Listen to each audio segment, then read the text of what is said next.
Maravilha. Maravilha. Vamos começar então a gente falar um pouquinho sobre o Lar Padre Euclides. Eu acho que, sem sombra de dúvidas, é o lar mais antigo de Ribeirão Preto, né? É um dos mais antigos, sim. Ou temos história de algum outro que Não, nós tivesse tivemos antecedido isso? mais uns 2 asilos Sim. que antecederam esse Padre Euclides, tá? Porque um dos problemas da época, conforme nós comentamos, era no que diz respeito ao tipo de moradores que nós tínhamos nas ruas, né? Porque essas pessoas desempregadas, muitas vezes, eram famílias. Então você teria o casal mais 2, 3 filhos, um casal mais um filho. Migrantes que vinham para Exato. Ribeirão Preto em busca de emprego. Em busca de Nossa, emprego. seu Nelson, parece que nós estamos falando de hoje. Sim, e Ribeirão Preto na época tinha muitos italianos. Nós tivemos uma época de 30 mil italianos em Ribeirão Preto. E muitos italianos, eles vinham, e todos aquele com o pensamento na área cafeeira, né? Para trabalharem na lavoura. Quando chegavam aqui, eles eram quase que escravizados nessas fazendas. Então só viu que os problemas da época, né? Isso é uma verdade muito incrível mesmo, muito Sim. verdadeira mesmo. Tem o livro do José Fernando Chiavenato, Sim. que é o Coronéis e Carcamanos, né? Exato. Que relata exatamente essa condição, né? Dos Aí, quando italianos nós que tivemos vieram. Foi uma nova relação de trabalho, né? Certo. Aí quando nós Escravagista. tivemos essa parte da Primeira Guerra, muitos italianos, eles preferiam ir para a guerra do que viverem aqui como escravos. Então se apresentaram prontamente. Quer dizer, iriam defender a sua parte e sair da escravidão. Então, foi épocas assim que Padre Euclides ele chegou aqui em 1901 para 1902. Em 1901 ele foi ordenado padre. Aí ele veio para Ribeirão Preto, tá? E aqui a primeira coisa que ele fez foi procurar os jovens. Que ele era muito preocupado, ele jovem, ele estava com 23 anos na época. Olha, E ele jovenzinho. preocupado com a juventude, com as crianças. Aí ele fundou logo um grupo de catequistas. Então deu-se o nome de Jovens Catequistas de Ribeirão Preto. Seriam jovens que iriam catequizar, que iriam ajudar, iriam reunir os católicos na época. E isso, os Jovens Catequistas, veio a ser a Legião Brasileira mais tarde. Que existe até hoje. Que né? existe até hoje, exato. Então ela começou como um grupo de catequistas, de jovens catequistas da cidade. certo. Que bacana, né? Quanta história que Ribeirão Preto tem para contar. E como é que surgiu a ideia de vocês fazerem um livro? E o senhor Nelson mora, né? No lar moro. hoje. Aí Reside no no lar caso, hoje. é aquele negócio, houve um problema familiar, né? Que minha mãe, ao falecer, meu padrasto, que viveu há muitos anos juntos, Sim. morando no Rio de Janeiro, e minha mãe não conseguiu ficar mais no Rio. E nós tínhamos família, que eu sou daqui de Ribeirão Preto, morava lá. Aí ela veio para cá visitar os irmãos que ela tem aqui, e ela conseguiu a vaga no Asilo Padre Euclides. E ela está há 17 anos. Em 2005 para 2006, houve um problema com ela de saúde, e que o lar, ele não tinha como ajudá-la assim na época. Essa estrutura de ficar uma pessoa ao lado dela o dia todo Um não cuidador. tem. Seria muitas pessoas lá para fazer isso. Aí então a única, vamos dizer assim, a única saída que eu encontrei foi ficar ao lado dela. Aí eu estava com 68 para 69 anos, aí me prontifiquei a entrar para o asilo. Primeiro eu fiquei um mês e meio aqui, de 6 horas da manhã às 6 da tarde. 6 horas da tarde eu ia para uma casa, dormia, no outro dia ficava. Então levei um tempo assim. Aí depois, aí já passou para trabalhar à noite, porque começou a dar trabalho à noite. Entendeu? Sim. E depois disso aí eu entrei para lá, estou com 2 anos e 5 meses ajudando nessa parte, tá? Ela, Sua mãe está viva? sim, cadeirante, mora na enfermaria do asilo, do lar. A enfermaria é uma preciosidade, né? Aqueles pacientes Não, são e cuidados com... Eu Não, e o conheço, pessoal vou muito ao lar pessoal Padre muito Euclides. competente, entendeu? Aqueles técnicos de enfermagens, graças a Deus eles existem, né? É verdade. é Então verdade. esse apoio... Olha só que legal, pai e mãe moram no mesmo local hoje, Sim. né? Residem no mesmo Interessante local. isso, né? E é difícil hoje em dia isso, porque o filho, ele cresce, ele constitui família, né? E acaba deixando o pai e a mãe de lado, né? Que na verdade precisa também, porque ele acaba se tornando uma criança, o idoso. quando ele chega Com nessa certeza, idade, né? com certeza. E eu acho muito bonito, assim, essa iniciativa do Nelson, o amor pela mãe dele, porque é difícil um filho fazer isso hoje em dia, né? Ele prefere, às vezes, deixar no lar, pagar, ou mesmo deixar, mas eles visitam a cada 15 dias, uma vez por mês. Tem uns que é uma vez por ano. O Nelson chegou a comentar que no Dia das Mães, no livro, algumas mães até choram porque os filhos não vão visitá-las lá no lar. Isso é triste, é uma realidade que nós enfrentamos, não só em Ribeirão, mas no Brasil Tem inteiro. uma máxima, né, que um pai ou uma mãe cuidam de 10 filhos, mas 10 filhos não cuidam de um pai ou uma mãe, né? Isso realmente é uma realidade. Tanto é que foi preciso fazer o Estatuto do Idoso, né, para poder... E está previsto em lei, né, se o filho não cuida, ele pode ser inclusive multado. Exato, né? exato. E, quer dizer, se não houvesse toda essa indisposição em cuidar de um idoso, não precisaria nem Mas essa dessa legislatura. Essa realidade é um pouco triste, sabe? Porque a maioria dos filhos, eles largam mesmo no asilo. Levam para passear e deixam lá na porta, coisas assim. Filhos que vão uma vez ao ano ver, ou então quando ele está à beira da morte, aí o filho aparece. Filhos que às vezes vão no dia do pagamento. A merrequinha que sobra, ele vai lá buscar dos pais. Entendeu? Poxa vida, né? Então é muito a gente sabe triste. Que isso existe, mas quando ouve dá uma... Não, é muito triste essa realidade. Só quem vive essa realidade que pode dizer a respeito. Eu digo sempre, as universidades, nós aprendemos a tudo na vida, menos a ser idoso. Quando eu vejo a brincadeira, dizer, olha, a minha vaga está lá, estou guardando a minha vaga. Olha, é muito rápido. É muito rápido. Quando eu vi, eu já tinha 70. A minha família está toda no Rio de Janeiro. Meus filhos, meus netos, minha casa fechada, tá tudo para lá. Entendeu? Porque o que ela deu para mim, eu não tenho como pagar. A paga que eu tenho é isso, ajudá-la agora. Então, é aquele negócio, a gente se sente triste e, ao mesmo tempo, a gente convoca aos familiares para que cuidem de seus idosos. Porque nós temos em nossos lares nossos pais, nossas mães, nossos avós, e amanhã nós seremos pai, nós seremos avós. Com certeza, com certeza. Mas existe uma coisa muito interessante que a gente precisa também questionar. O modelo de vida que nós temos aqui no Brasil descaracteriza a ideia de um lar, de um asilo. É quase pejorativo, né? Eu vou para um lar. Quando a Érica diz, eu vou para o lar, a gente sabe que isso é muito complicado. As pessoas falam, meu Deus do céu, o último lugar que eu quero ir é para um lar. E isso muda quando a gente tem um lar como o Padre Euclides, sim, que é completamente diferente do que a realidade do país mostra. Existem lugares que são verdadeiros depósitos de idosos, né? Depósitos de idosos. Exato. E estão completamente fora da dignidade humana. Repito, não é o caso do Padre Euclides. Então eu até gostaria que mostrasse o que tem lá, como é que é feito esse trabalho, que é realmente muito bonito e muito bom. Porque eu sei que tem uma fila também, né? Para entrar lá. Existem Muitas pessoas querem, né? Então, muitas o lar, famílias. ele nos oferece a nós moradores tudo o necessário para nosso convívio, como se fosse no âmbito familiar, que lá nós somos praticamente uma família, entendeu? Então, eles nos dão tudo. Nós temos do café da manhã ao jantar, ao lanche e depois o chá às 7 horas da noite, a toda a alimentação no caso.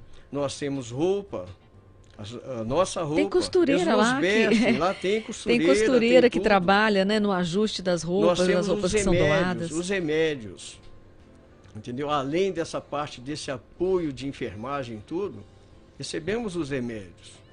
Quantos voluntários trabalham hoje no lar? Em média, né? Porque é muita gente, né? Nós temos, vamos dizer assim, tem a parte de uns 15 mais ou menos que fazem a cobertura da parte de enfermagem. A senhora sabe, cuidar de uma enfermagem, de uma área assim, não é fácil, né? Não é fácil. Porque lá praticamente são 12, 6 homens e 6 mulheres. Acamados, né? Acamados. Então, pessoas que precisam desse apoio, né? E também nós temos roupa lavada, a parte de roupa de cama, tudo. Nós temos tudo, todo o conforto necessário. É lógico que...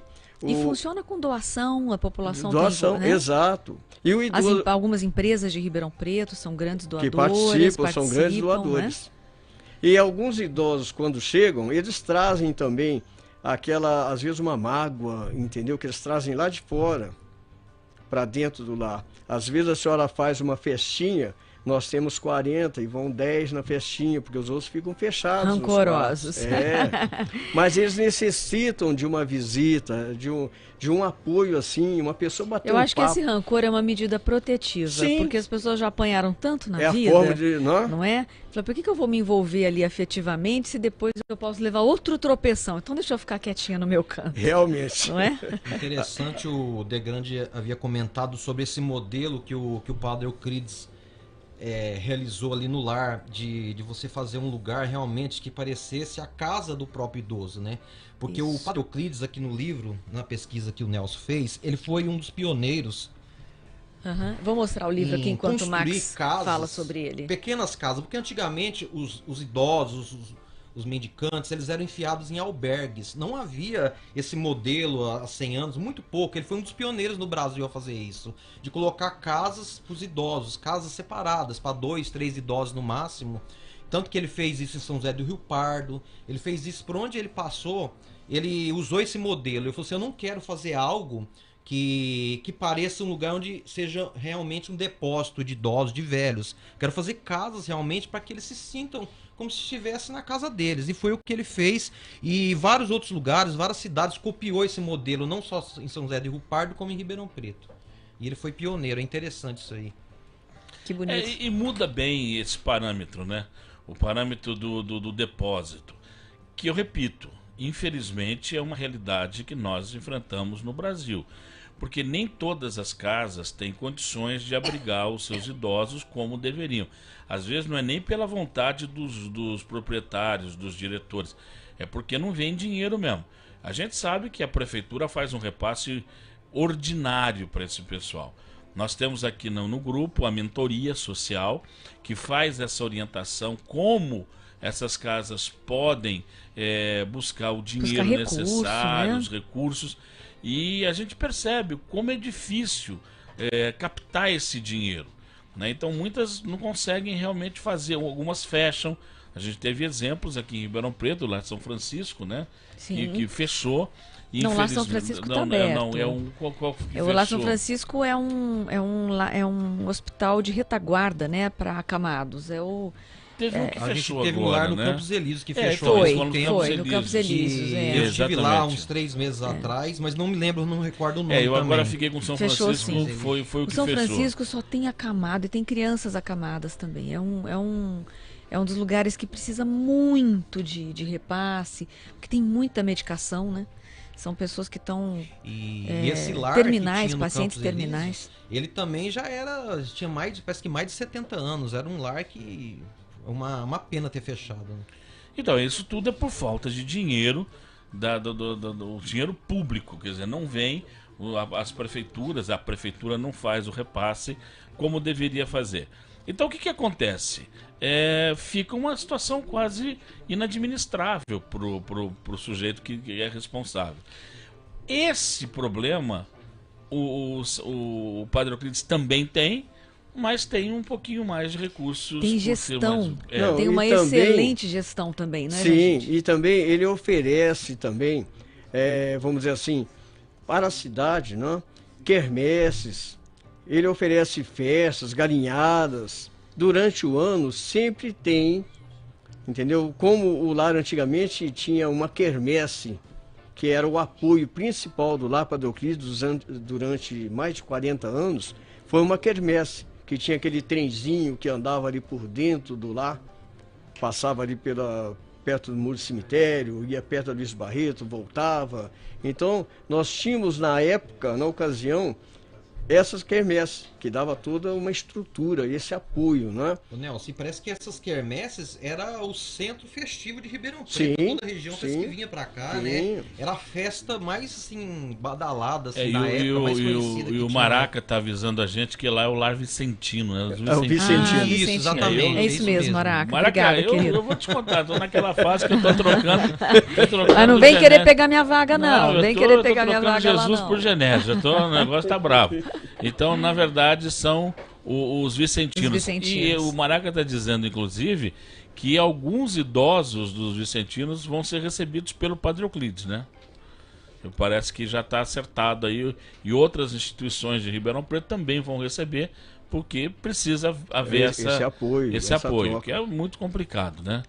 Ficar porque, na rua por causa da família. inclusive, eu acho um fato muito interessante, eu louvo até a administração, porque às vezes quando vem as doações, ou seja, de roupa, e essas doações, vamos dizer assim, são mais do que o necessário ali, eles distribuem, eles também participam, ajudando a outras instituições também.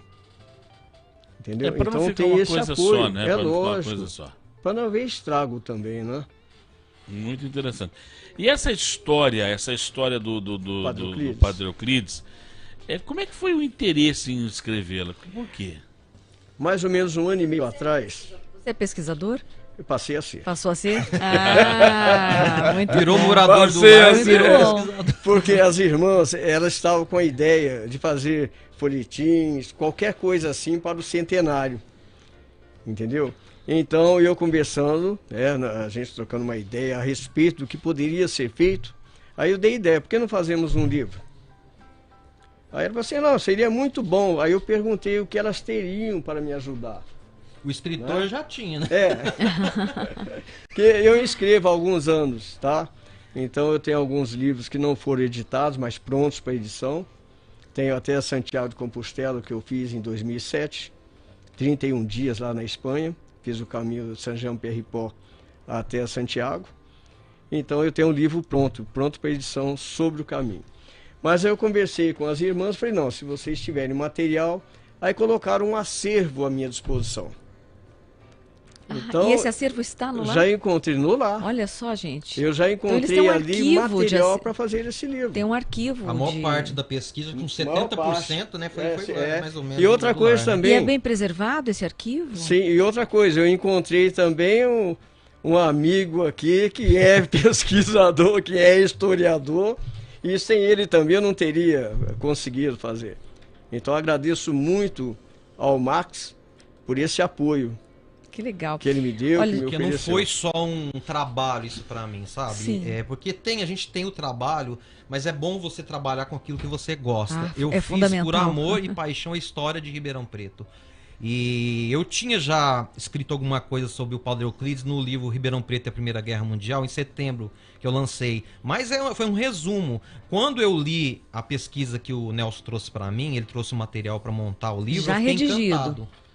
Já de alguma forma redigido. Ele havia passado, assim, ele havia feito a pesquisa, 1 ano de pesquisa, né? Um ano de Nelson, pesquisa. Né? E depois a gente complementou algumas coisas, né? A gente colaborou com a revisão histórica, complementou com algumas imagens, algumas coisas, né? A gente foi montando o livro junto, né? Em conjunto, mas foi um trabalho que eu fiz com grande alegria, sabe?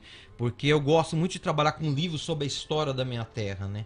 Principalmente porque eu também morei um tempo, meu avô tinha uma casa atrás do lar Padre Euclides.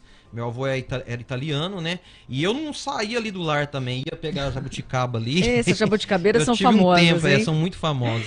Gente, deixa eu só dar uma atualizada aqui no pessoal que está compartilhando aqui com a gente. A Graça Novaes está dizendo que hoje é Dia Nacional da Fotografia. É verdade, Graça, parabéns para você que também é fotógrafa. E ela está dizendo que não deixaria de citar os balaústres da fotografia.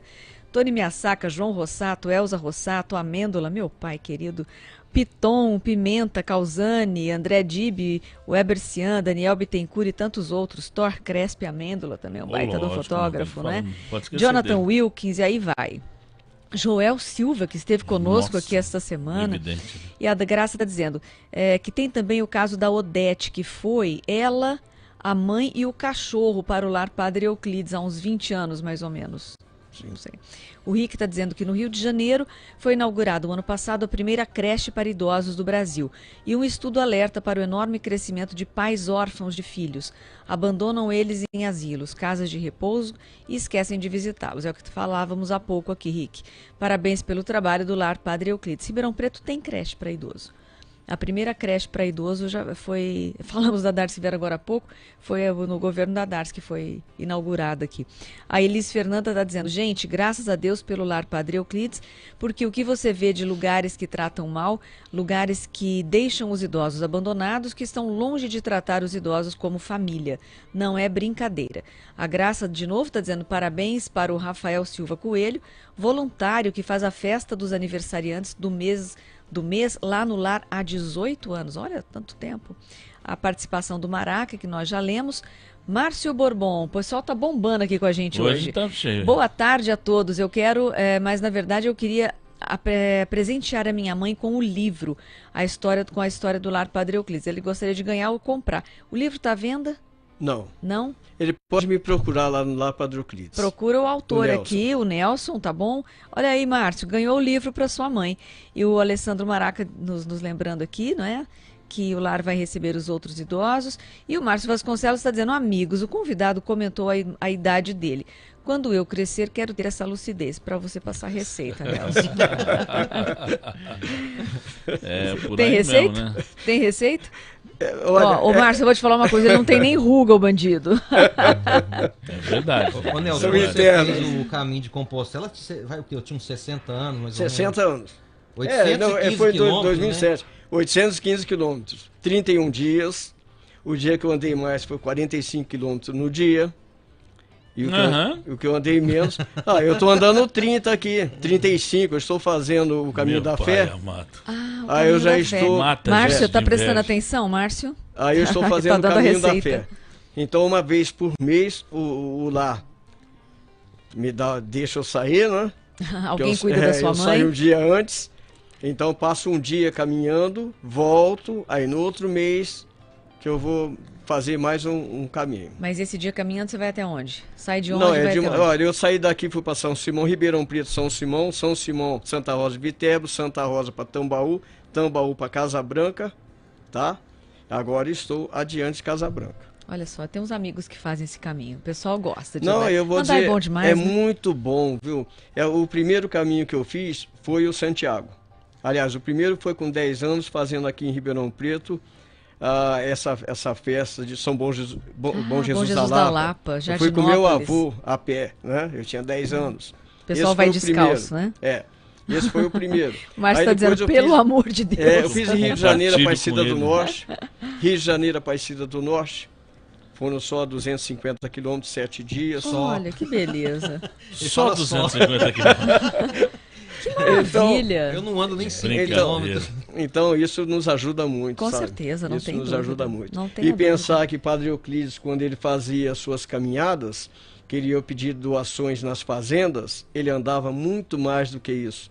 Quando ele arrastava as cabritas, os frangos, o que ele ganhava nas fazendas, ele andava muito mais do que isso. E isso foi, inclusive, uma parte até que houve o problema da transferência dele. Então, acontecia dele ganhar essas doações e chegar aqui e distribuir para os pobres. Quando ele chegava na igreja, ele não tinha nada, ele estava batendo rasgada.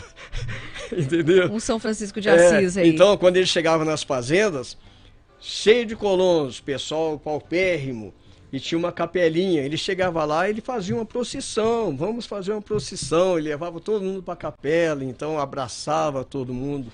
E assim ele ia ganhando fiéis. Eu não sou católico, mas eu fiquei apaixonado pela vida dele. Ele era um ser iluminado à frente do tempo dele, um verdadeiro filho de Deus. E o que ele fez, eu queria até que o Nelson falasse um pouquinho, na verdade, a visão que ele teve, do porquê que ele resolveu montar esses lares.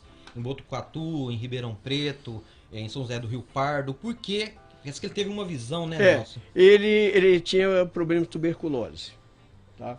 Uma ocasião, ele estava num hospital, parado num corredor, o hospital cheio de pessoas, vamos dizer assim, não tinha vaga, o pessoal super nos lotado. corredores. E ele olhou para trás. Quando ele olhou para trás, ele viu como uma visão atrás dele. E ali ele via velhos, idosos, ele via os idosos, via crianças, via aleijados. Aí ele virou a cabeça e olhou para o outro lado. Aí ele via mendigos, entendeu? E aquilo ali mexeu muito com o coração dele.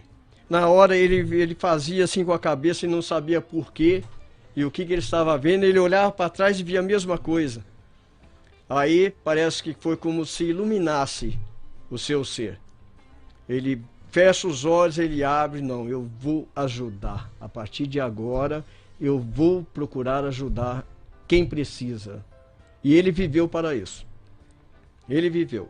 Todos os lugares que ele foi, Botucatu, São José do Rio Pardo, no Rio de Janeiro, onde ele foi, ele abriu um asilo.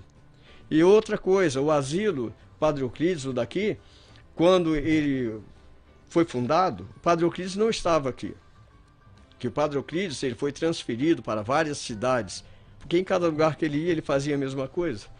Então ele não ajudava muito a igreja, não, vamos dizer assim. Ele recebia todos, né? Espíritas, evangélicos. Não, ele recebia todo mundo. Ecumênico. Não tinha essa Era questão só do católico, né? Inclusive, ele teve problemas por causa disso. Não, Né? ele teve, ele teve problemas. Ele chegou a ser afastado. Ele foi afastado, ele saiu daqui para São José do Rio Pardo.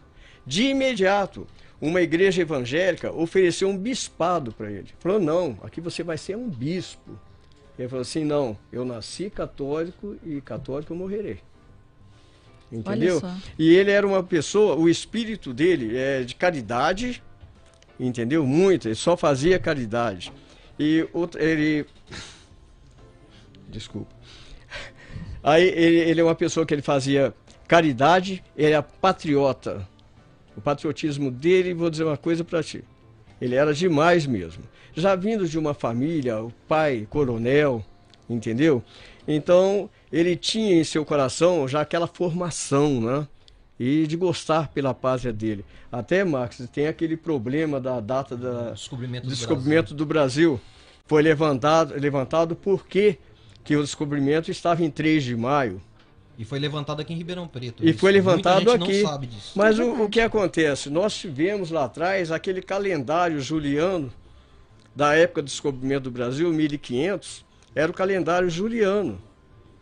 E a Carta de Pero Vaz de Caminha, ela só foi aberta, vamos dizer assim, em 1582. Mas que foi guardada. Ela ficou perdida durante muito tempo. Ela ficou perdida. No século XIX eles resgataram. Exato, resgataram.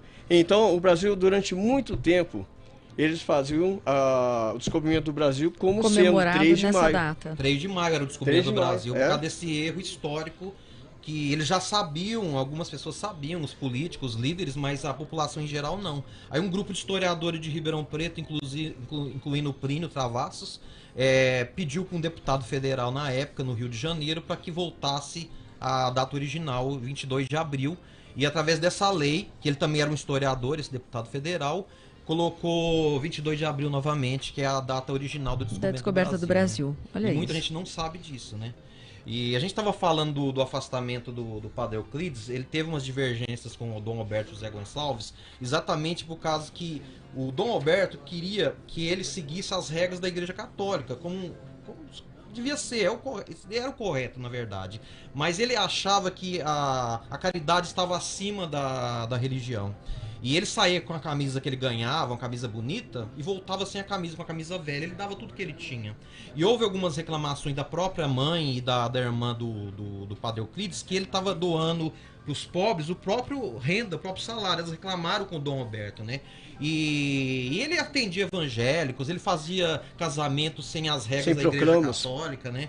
E isso tudo gerou o afastamento dele daqui. Chegou em São José do Rio Pardo, ele fez a mesma coisa, em Botucatu fez a mesma coisa. Ele foi sendo afastado até chegar no Rio de Janeiro. E a caridade, terminou que é o no amor, Rio. estava acima de qualquer outra coisa, né? Poxa vida, que história bonita, né? Eu quero só fazer uma observação. O pessoal que está mandando aqui pra gente, que quer um convite lá para assistir o Wi-Fi Ralph, pelo WhatsApp tem que mandar um nome inteiro. A gente aqui não tem o nome. Às vezes a pessoa põe lá Zé, e aí é complicado, a gente vai entrar e não consegue. Então, se você quer ganhar o convite, ainda tem 3 minutos, né? Coloque o nome inteiro para a gente poder fazer esse sorteio, tá bom? Isso aí, o Ademir Delbem está dizendo, quem não tem passado para contar não sabe a verdadeira paixão de viver. Abraços, Ademir de Serrana. E o Márcio Vasconcelos dizendo, Padre Euclides seguiu o exemplo de São Francisco de Assis. É muito parecido mesmo a história. Não é? Olha, o dia 3 de maio de 1903, ele fundou os Jovens Catequistas, aqui em Ribeirão Preto. No dia 3 de maio de 1907, ele participou do lançamento da pedra fundamental da Catedral de Ribeirão Preto. Em 1908, ele reorganizou a Santa Casa de Misericórdia. Em junho de 1912, ele fundou o Centro Operário São Benedito. 3 de maio de 1916, fundou o Asilo Padre Euclides de São José do Rio Pardo. No dia 5 de janeiro de 1919, o Asilo de Mendicidade de Ribeirão Preto, que depois passou a chamar-se Asilo de Padre Euclides e mais tarde Lar Padre Euclides. 7 de setembro de 1922, o Asilo de Mendicidade de Botucatu. Olha isso, gente, que trabalho. Essa foto que você mostrou, Érica, provavelmente foi na época que ele chegou em Ribeirão Preto, que ele devia ter uns 23 anos, mais ou menos, né? Já não tinha cabelinho. 1902, por aí. Já estava carequinha. Mas havia aquele corte tradicional da ordem que ele seguia, da Igreja Católica. Tá. Ele não tinha aqui na frente, mas eles faziam esse corte, era um corte tradicional da... Exatamente. A ordem franciscana também usa esse corte, né, de cabelo. E tem muitas fotos no livro, viu, gente? Inclusive aqui o majestoso Palácio da Sociedade de Legião Brasileira, Civismo e Cultura, inaugurado em 1913. Que trabalho esse Padre Euclides. Olha aqui, em frente do Lar Padre Euclides, a Avenida Saudade é pavimentada com paralelepípedos. Olha só que graça, olha que foto. Sim, aí foi a pavimentação da Avenida Saudade. Que era de pista dupla na época, né? Ah, olha só. Que bacana, gente. O livro é muito bonito, recheado de fotos históricas, né? E olha, com certeza muita gente vai querer. Aquelas casinhas, né? Aquela casinha lá que eu gostaria de morar, por exemplo, elas já passaram por reformas, porque elas são muito antigas, muitas reformas. Né? Elas são muito antigas, né? São muito antigas, sim. Porque tem uma ala onde as pessoas pagam, é isso? Não Como é tem. que funciona? Não tem? Não existe. Ali, os idosos recebem salário mínimo, aposentados com salário mínimo, tá? Então, 70% a gente ajuda ao lar, tá? As custas, né? Com essa manutenção, a gente faz um auxílio, uma doação. Esse dinheiro é uma doação que nós fazemos. Que vai para pagar aqueles que não podem, né? Sim. Então, aquele que não pode de jeito nenhum, aquele tem esse apoio, tem essa garantia. Tá. É uma cooperativa ali, sim, né? Agora, uma coisa que nós nos preocupamos também é que às vezes os idosos são levados, então muitos com problema de alcoolismo, tá? E aquele negócio, não se tem uma estrutura para curar este mal, vamos dizer assim, não é? Então, nem todos são aceitos. É onde se faz uma triagem, né? Para ver até que ponto o idoso é dependente de uma ajuda ou não. Tá certo. A Graça Novaes está dizendo, manda um abraço para o Amadeu Sanfoneiro, da Vila Tibério, que tocou no lar há quase 30 anos. Sim, sim. Tem muitas histórias, né? Tem muitas histórias. Ali nós tivemos muitos casamentos, tá? Casamentos de idosos que convivendo ali, que nós temos a ala feminina e a masculina. Então já aconteceram casamentos. Outra coisa, receber um idoso e uma idosa de diferentes lugares de nosso país e depois de estarem 6 meses juntos, ver que é irmão. Irmã. Parece que mãe e filho. Mãe e filho, mãe e filho. Se encontraram por muitos anos no lar, né? Tinha um que é o Argemiro o nome dele. Barato, né? Argemiro o nome dele, tá? Aí, ao ver-se o documento dela e vira o documento dele, são parentes. Aí quando colocou um perto do outro, ela já olhou para ele assim, Argemiro. Reconheceu o filho. Depois de mais de 40 anos, parece, né? Mais de 40 anos. Nossa, você não aguenta, né? Dá vontade de chorar mesmo. Bom, vai de grande, acaba o programa aí. Eu também tenho vontade de chorar porque acabou o programa. Minha vontade de chorar é para acabar o programa, que acabou, infelizmente, nosso tempo já foi esgotado. Eu queria agradecer a presença de todos. Muito bacana, gente. Quem é que ganhou o par de convites. A Elis Regina Fernandes da Costa. Elis Regina Fernandes da Costa tem 48 horas para vir aqui pegar o seu par de convites para ir ao cinema para ver o filme Wi-Fi Ralph, né? Então, Elis, Mariana Junqueira, número 33, venha cá, né? E pegue aqui com o nosso pessoal. Nós agradecemos muito a audiência de mesmo, todo gente. mundo, gente, uma audiência muito legal.